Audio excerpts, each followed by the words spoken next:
बहुत साल पहले एक जंगल में हाथियों का झुंड रहता था। उस झुंड के सरदार का नाम चतुर्दंत था।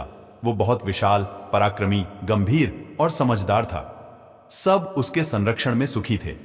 वह सबकी समस्याएं सुनता और उनका हल निकालता था। उसकी नजर में छोटे बड़े सब बराबर थे। वो सबका ख्याल रखता था। एक बार इलाके में भयंकर सूखा पड़ा। कई सालों से बारिश नहीं होने के कारण सारे नदी तालाब सूख गए थे। पेड़ पौधे भी मुरझा गए थे। जमीन फट गई। चारों ओर हाहाकार मच गया। हर कोई बूंद बूंद के लिए तरसने लगा। हाथियों ने अपने सरदार से कहा, सरदार, कोई उपाय सोचिए, वरना हम सब प्यासे मर जाएंगे। हमारे बच्चे तड़प रहे हैं। हाथियों का सरदार पहले से ही सारी बातें जानता था, मगर उसकी समझ में नहीं आ रहा था कि इस समस्या का क्या समाधान निकाला जाए।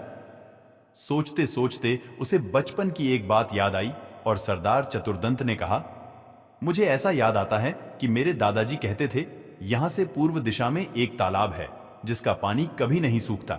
हमें वहां चलना चाहिए। सभी को आशा की किरण नजर आई। हाथियों का झुंड चतुर्दंत द्वारा बताई गई दिशा की ओर चल पड़ा। बिना पानी के दिन की गर्मी में सफर करना कठिन था, अतः हाथी रात को सफर करते। 5 रातों के बाद वे उस तालाब तक पहुंच गए। सचमुच तालाब पानी से भरा था।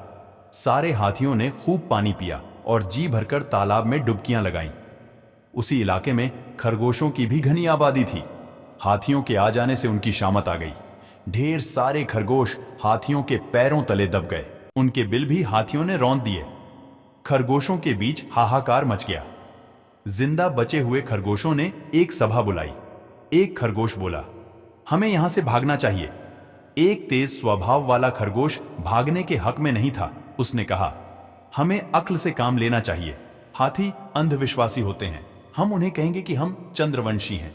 तुम लोगों ने जो खरगोशों को मारा है, इससे देव चंद्रमा नाराज हैं। यदि तुम लोग यहां से नहीं गए तो चंद्रदेव तुम्हारा विनाश कर देंगे। एक अन्य खरगोश ने उसका समर्थन किया। चतुर ठीक कहता है, उसकी बात हमें माननी चाहिए। लंबकर्ण खरगोश को हम अपना दूत बनाकर चतुर्दंत के पास भेजेंगे। इस प्रस्ताव पर सब सहमत हो गए। लंबकर्ण एक बहुत चतुर खरगोश था। सारे खरगोश समाज में उसकी चतुराई की ढाक थी। बातें बनाना भी उसे खूब आता था। बात से बात निकालते जाने में उसका जवाब नहीं था। जब खरगोशों ने उसे दूत बनकर जाने के लिए कहा तो वह तुरंत तैयार हो गया। खरगोशों पर आए संकट को दूर करके उसे खुशी ही होगी। लंबकर्ण खरगोश चतुर्दंत के पास पहुंचा और दूर से ही एक चट्टान पर चढ़कर बोला, गजनायक चतुर्दंत, मैं लंबकर्ण चंद्रमा का दूत उनका संदेश लेकर आया हूं। चंद्रमा हमारे स्वामी हैं। चतुर्दंत ने पूछा, भाई क्या संदेश लाए हो तुम? लंबकर्ण बोला, तुमने खरगोश समाज को बहुत हानि पहुंचाई है। चंद्रदेव तुमसे बहुत नाराज हैं। इससे पहले कि वह तुम्हें श्राप दे दें, तुम यहां से अपना झुंड लेकर चले जाओ। चतुर्दंत को विश्वास न हुआ। उसने कहा, चंद्रदेव कहां है? मैं खुद उनके दर्शन करना चाहता हूं। लंबकर्ण बोला, उचित है। चंद्रदेव असंख्य मृत खरगोशों को श्रद्धांजलि देने स्वयं तालाब में पधार कर बैठे हैं। आइए उनसे मिल लीजिए और खुद ही देख लीजिए कि वे कितने गुस्से में हैं। चालाक लंबकर्ण चतुर्दंत को रात में तालाब पर ले आया। वो पूर्णिमा की रात थी।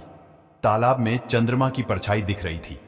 इसे देखकर चतुर्दंत पानी के पास गया और अपने सूंड से चंद्रमा के परछाई की जांच करने लगा।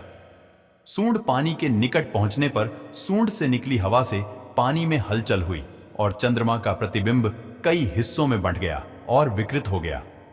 यह देखते ही चतुर्दंत के होश उड़ गए। वह हड़बड़ाकर कई कदम पीछे हट गया। लंबकर्ण तो इसी बात की ताक में था।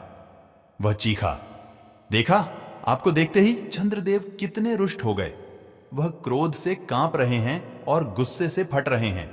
आप अपनी खैर चाहते हैं तो अपने झुंड के साथ यहां से तुरंत चले जाएं, वरना चंद्रदेव पता नहीं क्या श्राप दे दें। चतुर्दंत तुरंत अपने झुंड के पास लौट गया और सबको सलाह दी कि उनको यहां से तुरंत चले जाना चाहिए। अपने सरदार के आदेश को मानकर हाथियों का झुंड वापस लौट गया। खरगोशों में खुशी की लहर दौड़ गई। हाथियों के जाने के कुछ ही दिन बाद आकाश में बादल आए और जमकर बारिश हुई। इससे पानी की समस्या हल हो गई और हाथियों को फिर कभी उस ओर आने की जरूरत ही नहीं पड़ी।